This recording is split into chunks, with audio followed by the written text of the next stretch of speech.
말씀 함께 살펴볼까요? 에베소서 6장입니다. 6장 1절부터 4절인데요. 우리 함께 좀 읽었으면 좋겠어요. 에베소서 6장 1절부터 4절인데 우리 함께 읽겠습니다. 시작. 자녀들아, 주 안에서 너희 부모에게 순종하라. 이것이 오늘이나 내 아버지와 어머니를 공경하라. 이것은 약속 있는 첫 계명이니 이로써 내가 잘되고 땅에서 장수하리라. 또 아비들아, 너희 자녀를 노엽게 하지 말고 오직 주의 교훈과 훈계로 양육하라. 아멘. 하나님의 말씀입니다. 오늘은 이제 형통의 관계의 원리, 그리고 이 권위와 질서가 무엇인지를 조금 함께 살펴보려고 합니다. 여러분도 혹시 그런 경험 꼭 있을 거예요. 셔츠를 입으려고 단추를 꿰맸는데 첫 단추를 잘못 꿰어서 옷 전체가 흐트러진 적이 있으신가요, 없으신가요? 한 번씩은 꼭 있을 거예요, 그죠? 이게 너무 급하다 보니까 하다 보니까 이게 다 흐트러졌어요. 그러면 어떻게 해야 돼요? 다시 다 풀고, 그죠? 풀지 않고 첫 단추부터 깨면 되게 웃긴 거예요, 그죠? 다시 풀고 다시 처음부터 시작해야 돼요. 요즘도 그렇게 시험 보는지 모르겠지만 혹시 여러분 OMR 카드 아세요? 그 마킹 그 펜으로 이게 채우는 거예요. 시험 볼 때 OMR 카드를 채워서 제출합니다. 근데 간혹가다 우리 수험생들이 실수하죠. 밀려서 마킹하면 어떻게 되죠? 떨어지죠. 점수가 제대로 나오지 않습니다.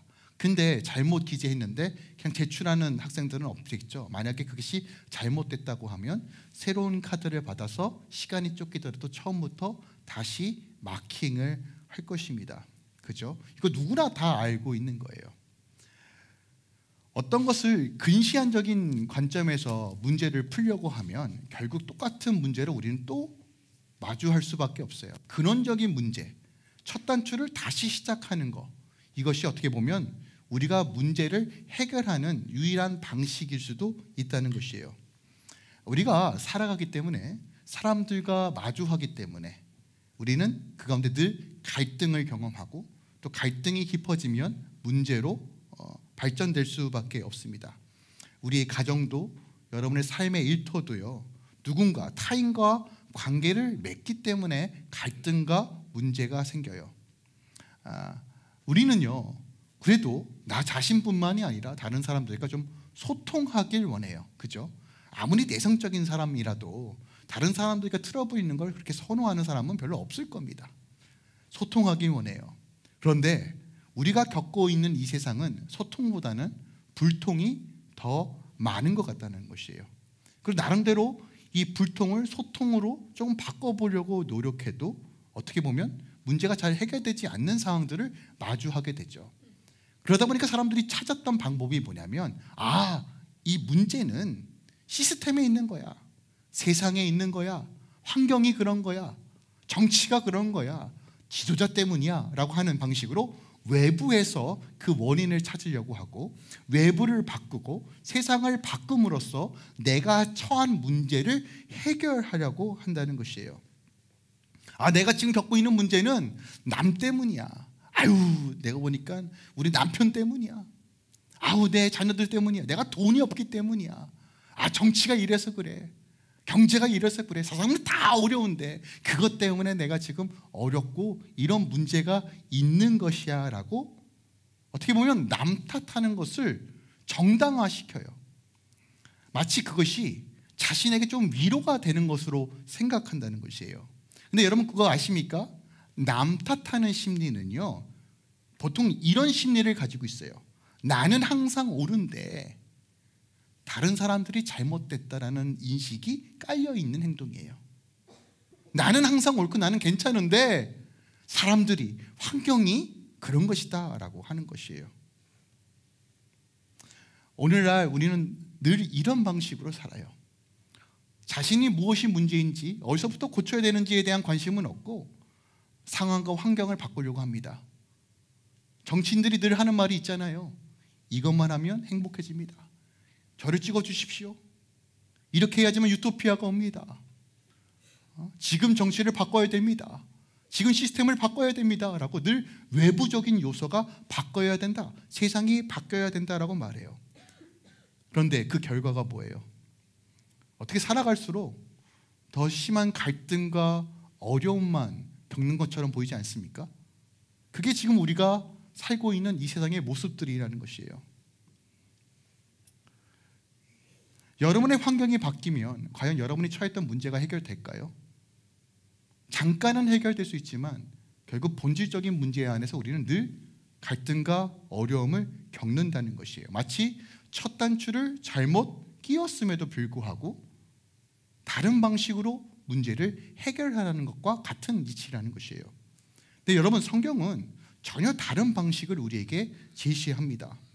세상을 바꾸고 외부적인 환경, 상황을 바꾸고 어떻게 보면 나의 리더를 바꾸거나 지도자를 바꾸거나 내 배우자를 바꾸거나 하여간 이런 방식으로 온갖 환경과 상황을 바꾸는 방식이 아니라 모든 관계의 타락은 구원을 얻을 수 있는 유일한 방식이신 하나님의 거룩한 질서로 돌아올 때만이 회복된다라고 말해요. 성경은 외부와 환경과 시스템과 이런 세상들이 만들어 놓은 이 질서에 따라서 세상이 바뀌고 내 문제를 해결하는 방식이 아니라 성경은 명확하게 말하는 것은 이 깨어진 타락된 우리의 모든 문제와 관계 형식이 다시 하나님의 거룩한 질서 안에서 정렬되어졌을 때, 다시 첫 단추를 제대로 채웠을 때부터 회복된다라고 말하는 것이에요. 거룩한 질서 안에 들어간다는 것은요, 하나님의 말씀을 기준으로 타인과 관계 맺는 것을 의미합니다. 우리가 지난 시간 5장 마지막 절에 부부관계에 대한 이야기를 살펴봤어요. 부부관계의 핵심이 뭐예요? 아내가 남편에게 복종이라고 표현하고 있어요. 또한 같은 단어를 존경이라고 번역합니다. 남편을요? 네. 그런데 남편에게는 더 큰, 어떻게 보면 짐이라고 표현해서 좀 죄송하지만 명령을 하죠. 어떤 기준입니까? 예수님이 교회를 사랑하신 것처럼 아내를 사랑하래요. 그게 피차 복종하라는 거예요. 이게 바로 성경적 관계 맺음이며 이것이 질서라고 말하고 있어요. 그런데 오늘 6장에서는 사람과 사람이 어떻게 관계를 맺어야 되는 그 시작점이 뭐라고 말하냐면, 자녀들아 부모에게 순종하고 공경하라 라고 말해요. 여러분, 이 원리를 이해하셔야 돼요. 자, 보세요. 우리의 문제 해결은 외부적인 것에서부터 시작되는 것이 아니라 우리가 거룩한 질서 안에 들어가야 되는데, 하나님께서 우리에게 두 가지 관계 맺음을 요청하세요. 하나는 부부끼리 피차 복종하고, 또한 부모와 자녀의 관계에서 자녀들아 부모에게 순종하라, 공경하라라는 이 원리로 우리에게 말해주고 있다는 거예요. 자, 이 원리가 무엇인지를 우리가 좀 살펴볼 필요가 있어요. 오늘 6장 1절에 자녀들아 주 안에서 너희 부모에게 순종하라 라고 말해요. 자, 대전제가 깔려 있습니다. 주 안이라는 전제가 깔려 있어요. 5장 마지막에서도요, 그리스도를 경외함으로 피차 복종하라는 전제를 깔고 있어요. 그러니까 모든 것들은 주 안에서 해석이 되어져야 돼요. 자, 제가 영적 원리를 하나 말씀드리겠습니다. 여러분, 하나님 사랑하십니까? 우리 주 예수 그리스도를 구주로 믿으십니까? 제가 전통 장로교 보는 것 같아요. 지금 거기 갔더니 대답을 안 하더라고요. 눈빛만. 할렐루야 교회에 여러분 돌아오셔야 돼요. 여러분, 하나님 사랑하십니까? 하나님 경외하십니까? 하나님께서 우리에게 뭐라고 요청하시는지 아세요? 너 하나님 경외하니? 하나님 믿니? 그러면 부부끼리 피차 복종하라요. 여러분, 부부끼리 피차 복종할 때 성경이 뭐라고 얘기하면, 이 비밀이 크도다 나는 그리스도와 교회에 대해 말한다라고 얘기해요. 그러니까 이것 보세요. 하나님과 우리의 수시적인 관계의 온전함을 주님께서 우리에게 뭐라고 요청하시냐면, 하나님과 온전한 관계를 원해? 그러면 부부끼리 피차 복종하라고 말해요. 여러분, 진짜 하나님 사랑하세요? 하나님을 믿으세요? 주님께서 나의 구주이신 것을 믿고 바라보고 살기 원하세요? 그 방식이 부부끼리 피차 복종하라는 거예요. 열심히 예배하고 기도하고 헌신하고 너무 중요하죠. 근데 하나님께서 우리에게 요청하시는 건 야, 너희도 부부끼리 피차 복종해. 이게 하나님 경외하는 것이라고 얘기해요. 그러니까 수직적인 관계 맺음이 바로 부부끼리 피차 복종할 때 뭘 깨닫는 것이에요? 연합의 비밀이 깨달아지는 거예요. 우리가 주님 안에, 주님이 내 안에 거하는 방식이 뭐예요? 연합이잖아요. 이것이 하나님께서 우리에게 요청하시는 거예요. 근데 이걸 어디서 훈련하냐는 거예요. 어떻게 깨닫냐? 여러분 머리로 아는 게 아니에요. 신앙은요. 부부끼리 피차 복종할 때 그리스도와의 연합, 하나님과의 온전한 관계의 비밀들이 풀어지는 거예요. 이해가 되세요? 그러면 5장 마지막에 부부의 관계를 통해서 수직적인 관계에 대한 설명이 이루어졌다면 오늘 6장은 수평적 관계의 시작점이 어딘지를 우리에게 말해주고 있는 거예요. 그 시작이 뭐예요? 자녀들아, 아비들을 공경하고 부모에게 순종하라예요. 그런데 중요한 것은 주 안에서입니다. 그러니까 주 밖에서가 아니라 주 안에서 이 모든 것들을 이해하고 해석해야 된다는 것이에요. 그러니까 주 안에서라는 개념은 세 가지 의미로서 우리가 해석할 수 있어요. 첫 번째로 주 안에서는 하나님 말씀 안에서 관계하라는 것이에요. 말씀 안이라는 것은 하나님 말씀이 기준이에요. 근데 하나님 말씀의 기준이 뭐예요? 생명을 살리는 일이에요. 영혼 구원이에요. 정죄하고 비판하고 판단하고 내치는 것이 하나님의 말씀의 기준이 아니라 살리는 것이 하나님의 말씀의 기준이란 말이에요. 그렇죠? 너 지켜지 행하나? 이것도 내게 중요할 수 있지만 하나님의 말씀의 본질은 생명을 살리는 거예요. 구원케 하는 하나님의 말씀이 기준인 거예요. 또한 주 안에서 관계하라는 건 두 번째로 성령 안에서 관계하라는 거예요. 성령께서 우리에게 감동을 주세요. 이끌어 가십니다. 그러므로 성령 하나님의 음성을 듣지 못하고 성령 하나님이 활성화되지 않으면 우린 주 안에서 피차 복종하는 건 불가능해요. 자녀가 부모에게 순종하는 건 불가능하다는 거예요. 세 번째로 주 안에서 관계하라는 건 교회 안에서 거룩과 하나됨으로 관계하라는 거예요. 때론 우리 안에 혼자 사시는 분도 계세요.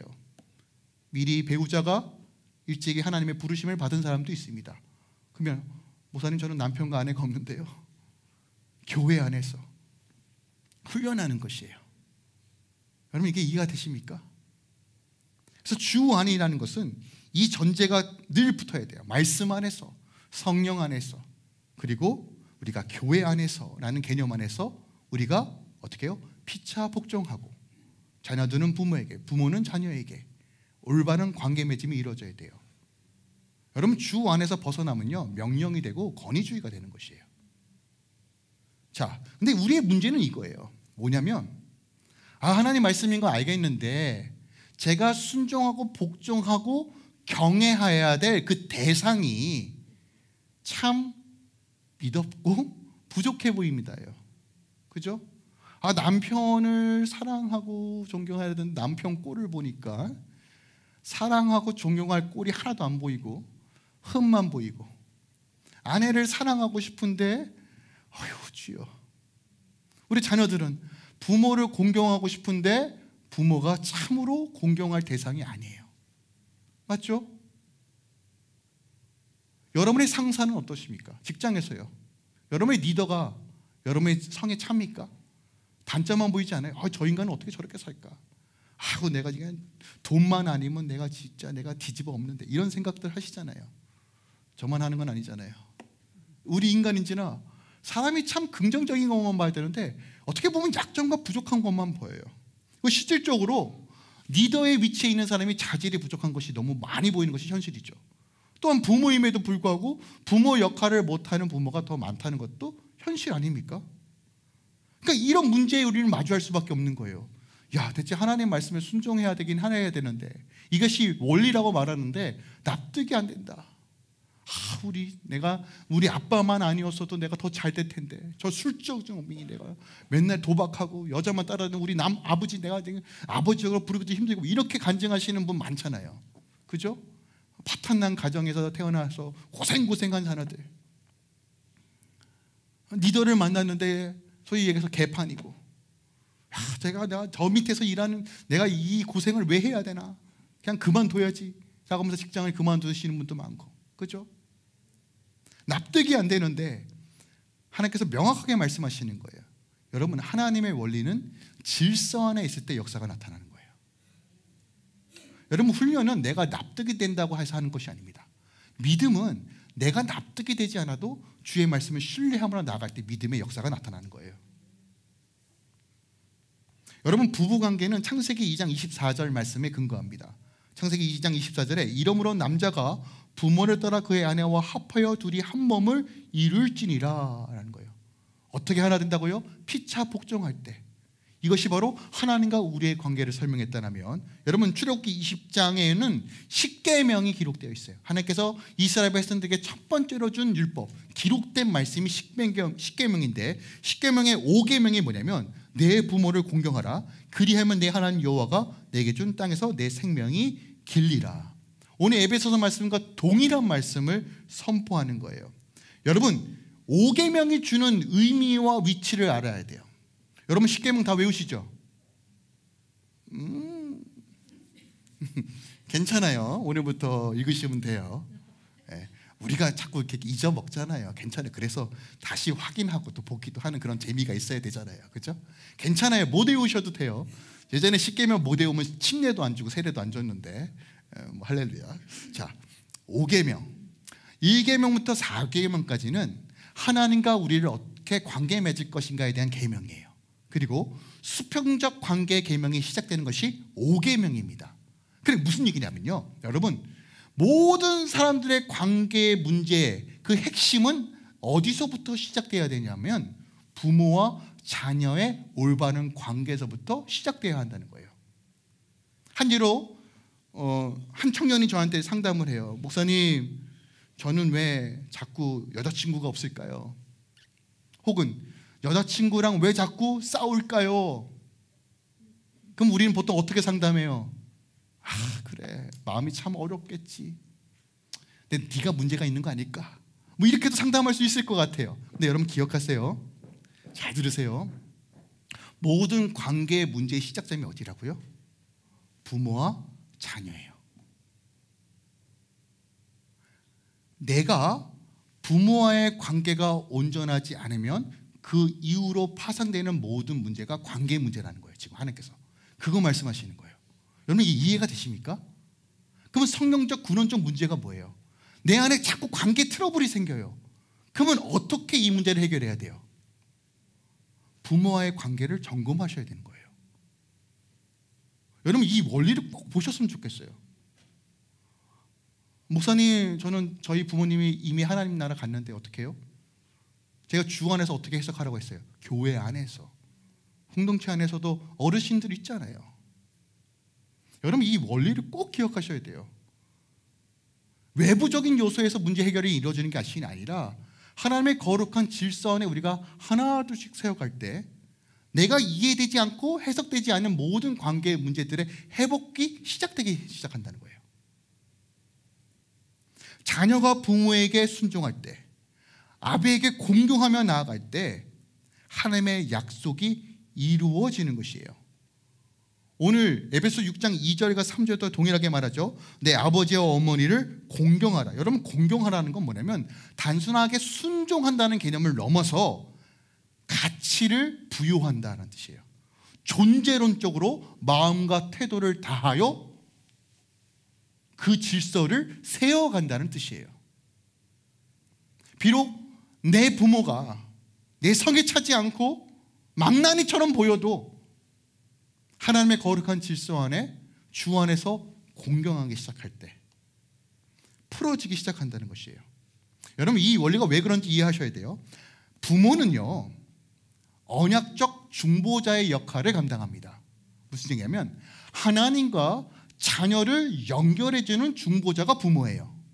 그래서 하나님께서 예비해 주신 그 복이 누굴 통해서 자녀에게 흘러가냐? 부모를 통해서 흘러가는 거예요. 이게 성경적 원리입니다. 그래서 자녀가 하나님께서 예비해 주신 복과 은혜를 누리기 위해서는 이 중보자를 통해서 지나가야 돼요. 결혼은 부모를 떠나 새로운 영역으로 들어가는 거예요. 그러니까 결혼 전까지, 물론 결혼 후에도 영향이 있겠지만 중요한 건 부모는 언약적 중보자란 말이에요. 그래서 자녀가 부모를 공경하고 순종할 때 어떤 일의 역사가 일어나는 거예요? 하나님의 거룩한 질서가 회복되는 것이에요. 여러분, 이 영적 원리를 꼭 기억하셨으면 좋겠어요. 그러니까 단순하게 내 생물학적 부모이기 때문에 공경하고 순종하는 개념을 넘어서 내가 자녀된 자가 부모에게 순종하고 공경할 때 하나님의 거룩한 질서들이 세워져 가는 것이에요. 우리가 가장 먼저 태어나면서 관계 맺는 관계는 부모와 자녀의 관계입니다. 그 누구도 부모 없이 태어난 사람 없어요. 그죠? 그 관계 맺음부터 모든 관계를 시작하라는 거예요. 이게 질서라는 거예요, 하나님께서. 여러분, 세상 가운데 점점 피폐해집니다. 부모를 부모로 여기지 않고 자녀를 자녀로 여기지 않는 세상이 점점점 극대화되고 있어요. 비상식적으로 되고 있습니다. 이때 하나님께서 다시 한번 우리에게 말씀하고 계시는 거예요. 오늘 첫 계명이라고 말합니다. 첫 계명이 뭐예요? 수평적으로 시작하는 5번째 계명이 첫 계명인 거예요. 이 계명대로 우리가 살아갔을 때, 오늘 본문에 뭐라고 말합니까? 내가 잘되고 땅에서 장수하리라. 형통입니다. 오래 사는 거, 여러분, 이런 개념이 아니에요. 형통의 개념으로 우리가 설명하는 거예요. 하나님의 복을 누리는 방식이 이거라는 거예요. 하나님은 우리에게 주시고 싶어요. 예수 그리스도 안 했어요. 근데 우리가 열 줄 몰라요. 그 복을 누릴 줄 몰라요. 왜요? 하나님의 질서가 아니라 세상의 질서로 자꾸 내 삶을 대입하니까요. 여러분의 문제는 외부적인 요소가 아닙니다. 잠깐의 해결은 이룰 수 있지만 본질적인 문제부터 해결해야 돼요. 어디서부터요? 첫 단추가 어디라고요? 부모와 자녀의 관계에서요. 성경은요, 여러분, 불순종하는 자녀가 어떤 존재인지를 명확하게 설명해요. 로마서 1장 28절입니다. 로마서 1장은 인간의 죄에 대해서 아주 집약해서 얘기하고 있는데 28절 이하입니다. 또 그들이 마음에 하나님의 두기를 싫어하며 하나님께서 그들을 그의 상실한 마음대로 내버려 두사 합당하지 못한 일을 하게 하셨으니 곧 모든 불의, 추와, 탐욕, 악의가 가득한 자요, 시기, 살인, 분쟁, 사기, 악독이 가득한 자요, 수군수군하는 자요, 비방하는 자요, 하나님께서 미워하시는 자요, 능욕하는 자요, 교만한 자요, 자랑하는 자요, 악을 도모하는 자요, 부모를 거역하는 자요, 우매한 자요, 배약하는 자요, 무정한 자요, 무자비한 자라. 여러분, 이 재앙 목록 중에서 여러분들 행하는 거 있어요? 살인, 분쟁, 사기, 악독, 이거 참 못된 죄라고 여기시잖아요. 주님은요, 같은 동등한 선상에서 부모 거역을 언급하고 있어요. 우리가 생각하기엔 부모 거역하는 건 그렇게 큰 죄가 아닌 것처럼 보이잖아요. 아니요, 하나님은 동일하게 죄된 생활에서 분명하게 나타나는 육체의 일이 부모를 거역하는 거예요.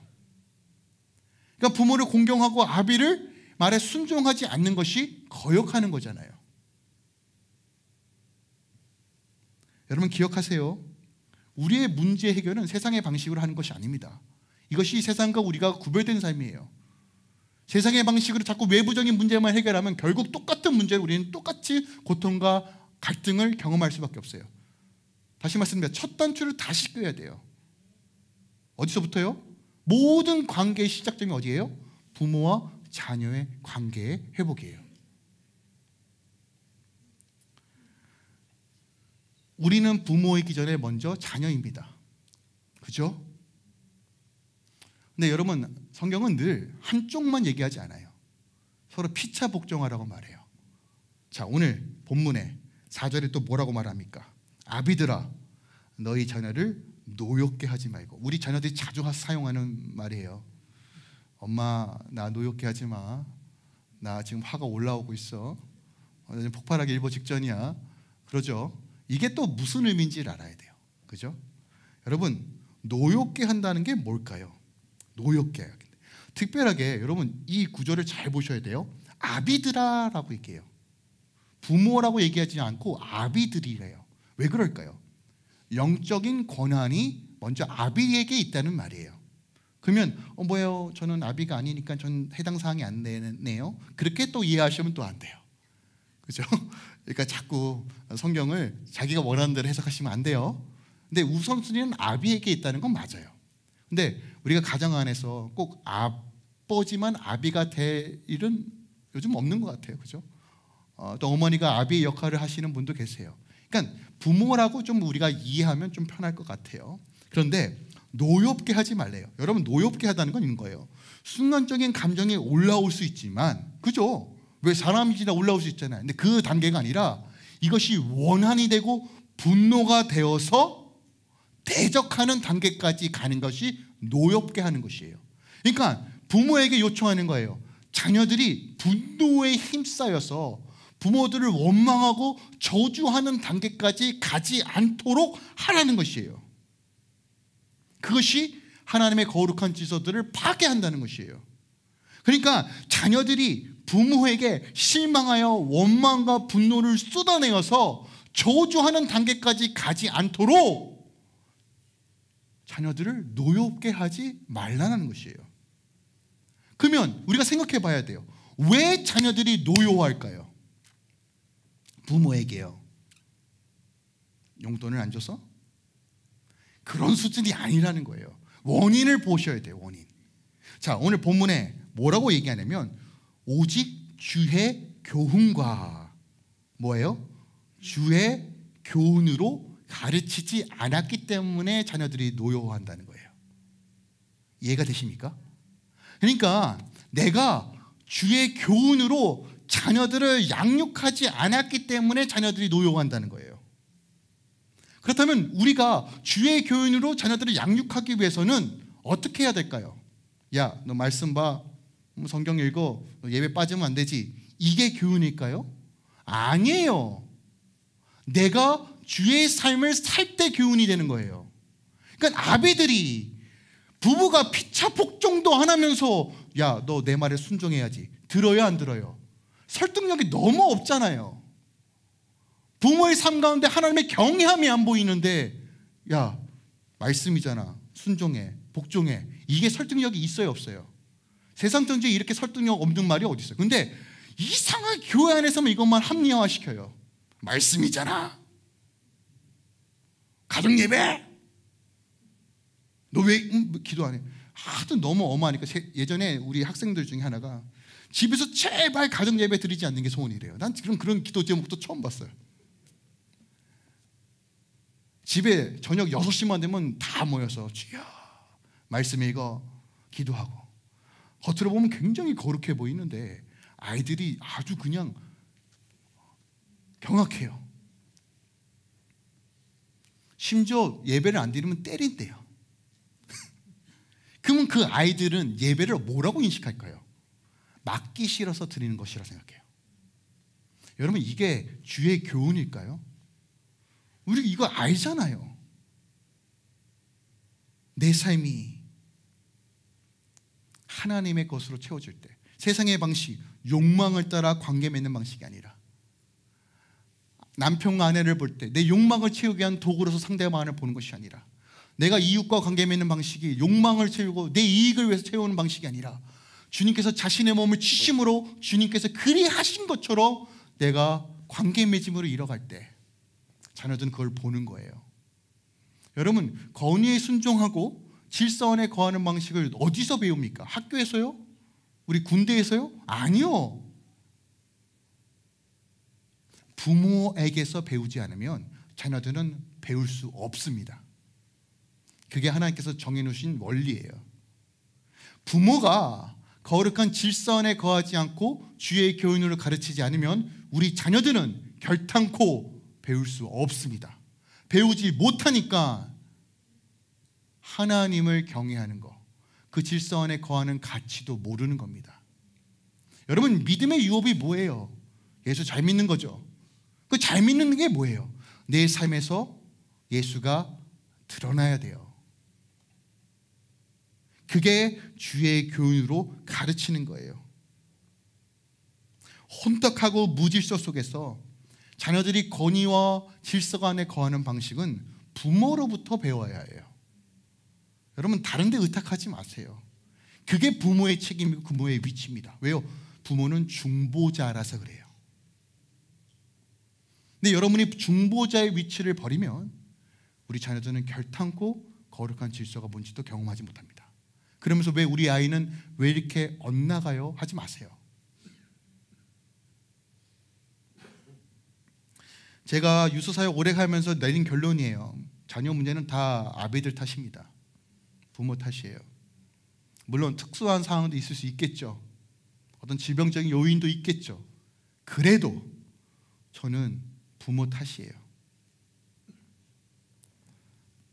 부부가 주 안에서 서로 경외하고 피차 복종하고 하나님을 경외하는 것이 종교적 의식이 아니라 주님과의 온전한 관계를 위해 걸어간다면 그걸 보고 있는 자녀들이 어찌 하나님을 경외하지 않을 수 있겠냐는 거예요.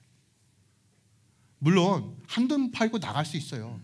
여러분 자녀 중에 말 안 듣는 자녀 있잖아요.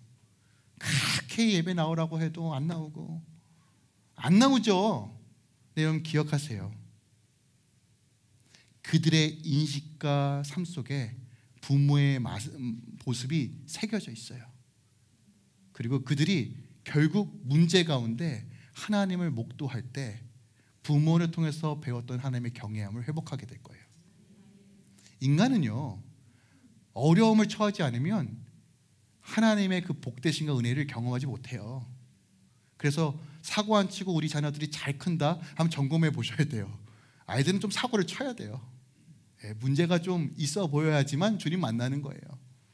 그게 모두 구약의 역사들이에요, 여러분들. 그죠? 귀한 줄 아는 건 귀하다는 걸 깨달을 때예요. 특별하게 우리 자녀들을 노엽게 하는 주된 통로가 뭐예요? 여러분 말이잖아요, 말. 그죠? 말. 감사와 찬양이 아니라 내가 보상받기 위해 자녀들에게 내 기대치를 쏟아내요. 너 왜 그러냐? 너 공부해야 되지 않냐? 물론 중요한 교훈이죠. 근데 그 밑바닥의 심리가 뭐예요? 그죠? 내가 내 이익을 위해서 자녀들을 들들들 볶고 있는 건 아닌가? 한번 점검해 봐야 한다는 것이에요. 결국 부모들이 십자가에서 자신의 자아가 죽지 않으면 우리 입은 거룩의 통로가 아니라 저주의 통로가 돼요. 나는 하나님의 거룩한 질서를 세워간다고 말하지만 오히려 하나님의 질서를 파괴하는 역할로서 설 수밖에 없다는 거예요. 두 번째로 우리가 왜 자녀들을 노엽게 할까요? 아비된 자가 제대로 공급과 보호의 역할을 감당하지 않기 때문에 그래요. 여러분, 아비된 자 부모의 가장 우선순위는 자녀들의 필요를 채워주는 겁니다. 근데 요즘 어떤 방식으로 자녀들의 필요를 채워주려고 합니까? 돈이죠, 돈. 돈으로 해결하려고 해요, 돈으로. 물론 재정적으로 우리 자녀들의 필요를 채워주는 거 중요합니다. 아비된 자로서요. 그런데요, 꼭 돈만은 아니죠. 그들의 마음과 정신도 필요를 채워줘야 합니다. 어떻게 해요? 어떤 방식으로요? 세상의 방식은 뭐예요? 그냥 피 떠지게 일했는데 자녀에게 다 퍼줬는데 자녀들이 하는 말이 뭐예요? 해준 게 뭐가 있어? 이거 다 경험하신 분이에요. 다 집 해주고 차 해주고 결혼까지 다 시켰는데 엄마 아빠가 해준 게 뭐네요? 그럼 계산기 두들기죠. 나 얼마 줬고 얼마 줬고 얼마 줬고. 그때서 정신 차리죠. 어머. 근데 그 얼마 못 가요. 똑같이 잊어먹죠. 잊어먹어요. 그러니까 여러분들 자녀들에게 야 내가 너한테 얼마나 해줬는데 이런 얘기 하지 마세요. 철 안 들면 깨닫지도 못해요. 언제 깨닫는지 아십니까? 지 새끼 나봐야 깨달아요. 그죠? 자기가 어려워봐야 현실을 맞아. 우리 부모님이 그냥 해준 게 아니구나. 여러분 그때까지 절대 깨달을 수 없으니까 얘기도 하지 마세요. 그냥 그러시면 돼요. 근데 여러분 기억하세요. 우리가 어떤 방식으로 자녀들을 필요를 채워주고 공급해주고 보호해줘야 될까요? 여러분 이건 교회의 원리와 똑같아요. 에베소 1장 23절에 만문에서 만문을 충만케 하시는 이의 충만함이다예요. 교회가 어떻게 충만해질 수 있냐면요, 주님으로 인하여만 충만해질 수 있어요. 그러니까 아비된 자들이 어떻게 제 자녀들의 필요를 채워줄 수 있어요? 내가 주님으로 채우지 않으면 절단코 여러분의 자녀들의 필요와 보호를 할 수 없음을 인정하셔야 돼요. 여러분들이 애를 쓰고 노력할수록 그 관계는 더 어긋날 수 있어요.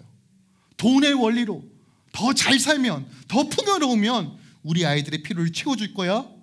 공급되어 줄 거야? 여러분 착각하지 마세요. 돈의 원리는 세상과 동일하게 얘기하는 거예요. 우리의 필요의 근원은 내 의가 아니라 십자가예요. 그래서 아비된 자들이 주님을 더 의지해야 돼요. 주님 어떻게 해야 됩니까? 여러분, 답은 명확합니다. 주님으로부터 공급을 받을 때만이 내 자녀의 필요를 채울 수 있어요. 주님의 은혜가 아니고서는 우리 자녀들 보호할 수 없어요. 오늘날 부모들의 문제는 자신들의 위치를 몰라요. 중보자라는 사실을 또 모르고 어떻게 자녀들의 필요를 채울지 모르니까 세상 사람들이 그러하더라 하는 방식으로 채우는 거예요. 여러분, 다시 말씀드립니다. 돈의 방식은 잠깐의 유익은 줄 수 있지만 궁극적인 해결 방법은 아니에요. 디모데후서 3장 1절에 보세요. 마지막 때 말세에 어떤 일이 있는지를 죄를 나열하여서 얘기하는데, 디모데후서 3장 1절입니다. 너희는 이것을 알아. 말세에 고통하는 때가 이르러니 사람들이 자기를 사랑하며 돈을 사랑하며 자랑하며 교만하여 비방하며 부모를 거역하며 감사하지 아니하며 거룩하지 아니하며예요. 돈을 사랑하는 방식은 자기를 사랑하는 방식부터 시작돼요. 근데 돈을 사랑하는 방식, 돈의 방식은 결국 뭐예요? 자기 의와 자기 자랑만 드러나고 결국 부모를 거역하는 방식으로 나아가야 돼요. 이거 하나님의 질서와 전혀 상관없는 일이에요. 근데 여러분, 이 방식으로 자꾸 여러분의 가정 가운데 자녀들의 필요를 채우려고 하십니까? 여러분, 안 돼요. 절대요. 근데 여러분, 오해하시면 안 돼요. 여러분, 돈 벌지 말라는 얘기가 아니에요. 우리 필요합니다. 돈 벌어야 돼요. 돈 없이 어떻게 삽니까? 그런데 여러분, 우선순위, 내 공급처는 주님이어야 합니다. 그래서 아비들, 부모들은 주님과 마주하는 시간에 모든 걸 거셔야 돼요. 다른 표현을 성령 충만하지 않으면 우리 자녀들의 필요 채울 수 없어요.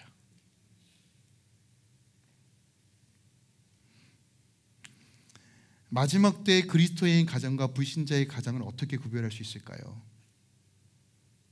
내가 누구로부터 공급받고 누구의 힘을 힘입어 이 가정 가운데 질서를 세워가느냐에 따라 결정된다는 거예요. 여러분, 돈을 사랑하는 방식이 아니라 하나님을 사랑하는 방식으로 선택하십시오. 그게 여러분의 자녀가 복되고 가정이 하나님의 거룩한 질서로 형통을 누리는 올인하는 거예요. 또 세 번째, 왜 자녀들이 노여울까요? 오늘 본문에 보니까 훈계와 양육하라라고 표현합니다. 여러분, 훈계라는 건 무슨 의미냐면 원어적 의미로 마음속에 놓다라는 의미예요. 이게 무슨 얘기냐면 올바른 길로 부드럽게, 때로는 권위 있게 교육하라는 것이 훈계입니다. 즉 하나님의 말씀에 순종하도록 훈계하라는 거예요. 양육은 돌보다는 의미를 가지고 있어요. 그러니까 훈계하고 양육하다는 걸 이렇게 정리하면 편할 것 같아요. 여러분들이 자녀들이 잘 되기 위해서 어떤 것까지 하셨어요? 수천 불, 수만 불 들여서 교육시키고 먹이고 입히고 다 하지 않습니까? 우리 자녀들 좋은 대학 가야 됩니다. 좋은 직장 가야 됩니다. 정말 서포트 하잖아요. 내가 쓸까 안 쓸까 다 희생하면서 서포트 하잖아요. 무슨 목적으로요? 우리 아들 잘 살기 위해서. 맞습니다. 그렇게 하시면 돼요. 그런데 중요한 건 뭐예요? 양육과 교육의 목적은 자녀들의 영을 살리는 거예요. 기억하세요? 우리 자녀들의 영을 살리는 것에 목적을 두지 않는 모든 교육과 양육은 자녀들을 노엽게 한다는 거예요. 그러면 영을 살리는 일이 뭐예요, 여러분? 우리가 영을 살리는 방식이 뭐예요, 여러분? 말씀이잖아요. 예배잖아요. 기도하는 거잖아요. 제가 개그맨 이성미 권사님이 하는 얘기를 들었어요. 예전에 다니엘 기도인가 어디에서 얘기하는 건데 권사님이 이렇게 얘기하더라고요. 여러분, 수천 불을 들여서 자녀들을 가해시키고 양육하는데 어떻게 하나님 말씀 가르치는데 단 한 푼도 안 쓰냐고. 여러분, 맞는 거 아닙니까? 생명과 진리가 여기에 있다고 말하는데 하나님 말씀 가르치지도 않고 읽지도 않아요. 내가 읽지 않으니까 자녀에게 양육도 하려고. 내가 읽지 않는데 자녀에게 읽으라고 얘기해요. 여러분, 이게 말이 됩니까? 여러분의 인생의 승부가 이 말씀 안에 있다라고 생각하고 고백하는데 이걸 투자를 안 해요. 자기 양육들 양육하는데 수백 불, 수천 불씩 쓰면서 말씀 양육하는데 단 한 푼도 안 쓰고요. 아유, 뭐 교회에서 알아서 하겠죠. 뭐 애들은 알아서 크는 겁니다. 방관하는 것도 문제예요. 그럼 여러분, 말씀을 전하는 자들을 귀하게 여기십니까? 이민교회 특징이에요. 주의 종도 너무 그냥 가볍게 여기고. 근데 더 무서운 건 주의 종들도 공부를 안 해요. 그러니까 다 어그러지기 시작하는 거예요, 여러분들. 말씀을 배워야 되는데 배울 기회도 없고, 일자니 너무 바쁘고, 해야 될 일은 너무 많아요. 우선순위에 다 밀린 후에 겨우 일주일에 한 번 교회에 와서 애들아 예배 잘 드려라. 여러분, 승부가, 인생의 승패가 하나님께 있음을 믿으면 기도하고 예배하는 걸 가르쳐야 되는 거 아닙니까? 제가 한국교회에서 놀란 게 있어요. 되는 교회 특징은 2-3시간 기도회 있는데 초등학생들이 다 앉아서 예배 드리더라고요. 근데 우리는 뭐라고 얘기해요? 우리 아이들 산만해서 안 돼요. 왜 해보지도 않냐는 거예요. 그래서 제가 지금 계획을 완전히 바꿨어요. 물론 제 지향점이긴 한데 좀 땡기려고 해요. 여러분, 하나님의 가치를 알고 그 질서의 비밀을 깨닫게 되면 함께 예배하지 않을 수 없잖아요. 안 된다고? 아니, 왜 안 돼요? 내가 내 삶 가운데 하나님의 은혜를 경험하기 시작하고 흘러보내면 자녀들이 왜 그걸 못 보냐는 거예요. 여러분, 안 된다고 하는 건 사단의 다 전략입니다. 여전히 되는 교회는 돼요. 보니까 제가 특정 교회는 얘기하지 않겠어요. 근데 지금 저희 아내가 지금 한국에 있거든요. 교회 탐방 중이에요. 그러니까 유명한 교회, 막 되는 교회들이 지금 다 혼자 돌아다니면서 신나서 사진과 영상을 보내요. 근데요, 어마어마합니다. 물론 지금 진짜 장비도 좋고 화려하기도 하지만 진짜 막 어린아이부터 어르신들까지 그냥 막 부르짖고 기도하고. 제가 100년 이상 된 정통된 교회도 갔어요. 그런데 거기서도 뜨거움이 있더라고요. 그러니까 보여지는 뜨거움이 아니에요. 주를 향한 경외함의 뜨거움이었어요. 여러분, 지금 이게 명확하게 갈리기 시작했어요. 교회 안에서요. 교리의 문제가 아닙니다. 하나님을 향한 자세예요. 우리가 대체 무엇을 유업으로 남겨줄 겁니까? 돈이요? 재산이요? 썩어져 없어질 것들인데요. 하나님과의 바른 관계 맺음. 그래서 우리 자녀들이 하나님의 형통한 삶을 누려야 되는 거 아닙니까? 근데 누가 가르쳐요? 부모된 자가 자녀를 노엽게 하지 않는 방식, 주의 말씀 안에서 양육되어지는 거, 예배하며 함께 주의 얼굴을 구하는 거. 여기서부터 여러분, 자녀들의 인생이 바뀌기 시작한다는 거예요. 잠언서입니다. 매를 아끼는 자는 그의 자식을 미워함이라. 자식을 사랑하는 자는 근실이 징계하느니라. 여러분, 이거 때리라는 얘기 아니에요. 물론 그때는 허용됐던 거인데 그만큼 포기하지 말고 끈질기게 자녀들을 양육하라는 거예요. 여러분, 예배는 언어 차이가 아닙니다. 문화 차이가 아니에요. 2, 3년, 5년 지금 제가 쓰는 워딩이 그렇게 많지 않아요. 다양하지 않아요. 그래서 우리 자녀들 듣다 보면 제 얘기는 다 들을 거예요. 한국말 제가 어렵게 하지 않아요. 왜 안 돼요? 됩니다. 여러분, 사무엘 3장에 대제사장의 엘리가 자식들 제대로 교육하지 못해서 결말이 뭐예요? 심판받는 겁니다. 엘리가 뭐라고 얘기했냐? 자녀들아, 아들들아, 그렇게 하지 말라. 눈치 보고 그러면서 포기해버려요. 그랬더니 어떻게 해요? 하나님의 진노가 그의 자녀들을 다 태워버리는 거예요. 여러분, 우리는 부모들은 중보자입니다. 여러분, 끝까지 주의 자녀들이 하나님의 자녀로 세워가길 포기하지 마시고 주의 말씀으로 살아가시길 부탁드립니다. 여러분, 주 안에서라는 이 말은 어떤 의미를 있냐면 주님께서 주도권을 갖고 계신다는 거예요. 자녀 양육 내가 하는 거 아닙니다. 주님께서 주도권을 잡고 이끌어 가세요. 또한 우리 자녀들에게 좀 요청합니다.